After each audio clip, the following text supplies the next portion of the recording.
And now, guys, we'd like to present you with some honors, and I'd like to bring up to the, stage, or floor of the stage, Vice Admiral Mason K. Brown. Welcome, sir.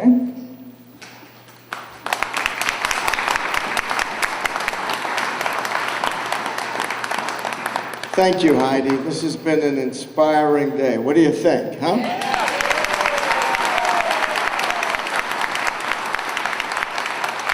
First, I want to thank Heidi for her facilitation.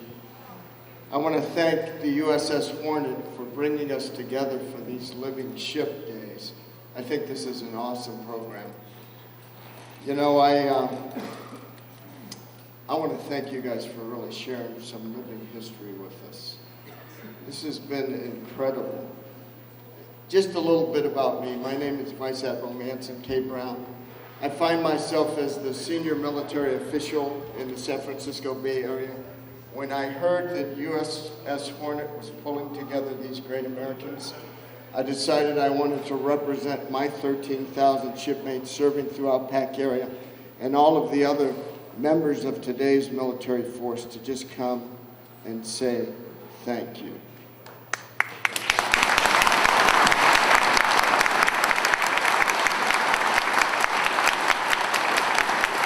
You know, these gentlemen came up at a time when America's dream was what Langston Hughes described as a dream deferred for African Americans. And I want to say, because of you, today's military force stands proudly on your shoulders.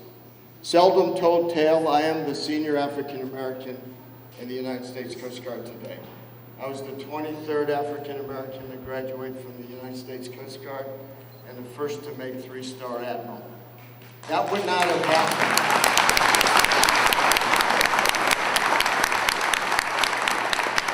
That would not have happened if it wasn't for these gentlemen and their colleagues. Taking the slings and arrows of a racist society, a racist military back in that time, showing that you had skill, showing all of the great achievements that are now shown in that great film. I wouldn't be here today without the fight of these gentlemen, and I just want to say thank you on behalf of today's force. I can tell you from my own personal experience, racism is still here with us, but we have really pushed it away. It's gotten very subtle. And in my latter career, it's so subtle for many of us, we don't even see it anymore, although we realize it, that it's there. Because of the fight that you fought, today's military force is strong, and we're getting it done all over the globe. I've got some certificates I'd like to take the opportunity to present you with, from junior to senior, starting with Sergeant Clyde Grimes. Sir, please stand and be recognized. On behalf of today's military force, on behalf of this crowd, I'd like to present it to Sergeant Clyde Grimes in appreciation for your contribution to Living Ship Day, Red Tails Aim High, honoring the Tuskegee Airmen, signed Randall Romaine, CEO, USS Hornet.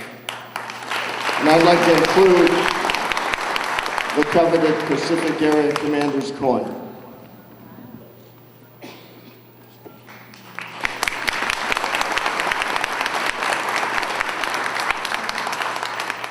Lieutenant Burl Smith, stand and be recognized. I have a similar achievement for you, sir, and also the coveted military coin. Thank you for your service.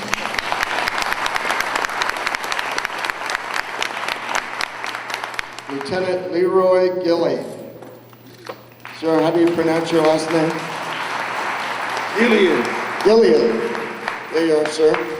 Thank you so much for sharing us that story. Those are definitely seldom told tales. I can tell you I stand proudly on your shoulders.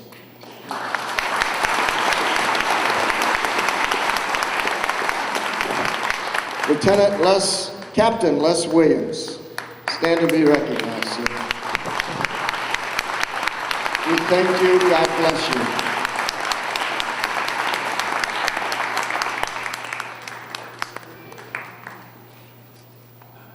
and the senior man in this crowd, Lieutenant Colonel Harold Hoskins. Thank you also for your service.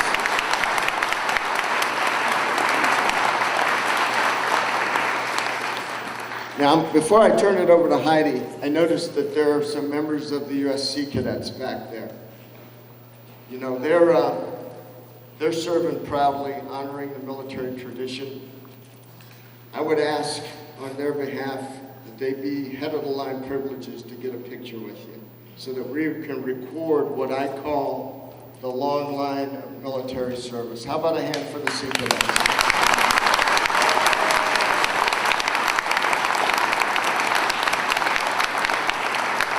Finally, I just want to say to this crowd, I know the movie has really uplifted the story of the Red Tails, but I just want to thank you for coming and honoring these living legends.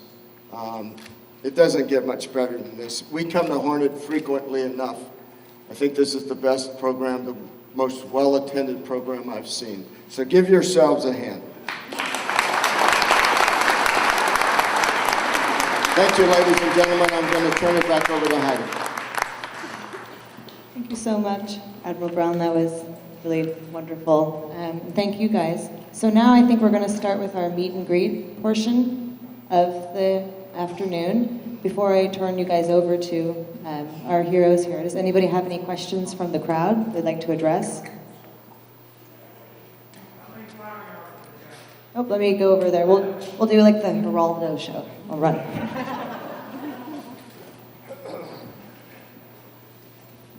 How many flight hours do we each have? You remember?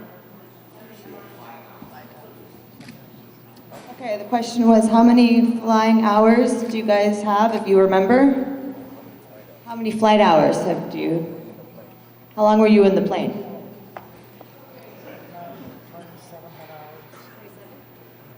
Around 2,700 hours. I had a little over 300. 0. I have 9,000. As a navigator bombardier on our B-25, and Les and I were in the same squadron, less than 1,000. Very good.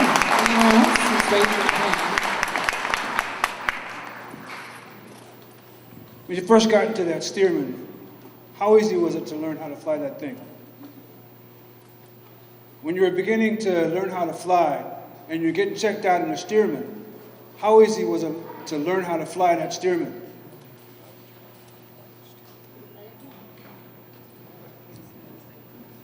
Got an answer?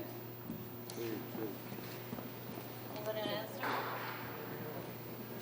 Well, I learned to fly that Stearman before I learned to drive a car.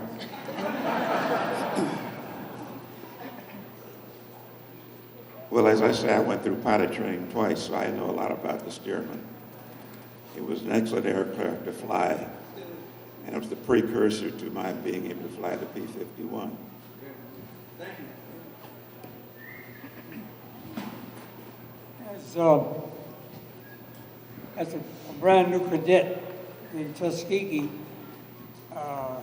the day that I soloed, my instructor told me that I could have soloed in 6 hours, just 6 hours of flying time, and but I went to 9, so that's about the closest you can get to hours flying to learn to fly, take off and land. That's the main thing. You want to get up and get down, all in one piece. Well, how about Les? Yeah.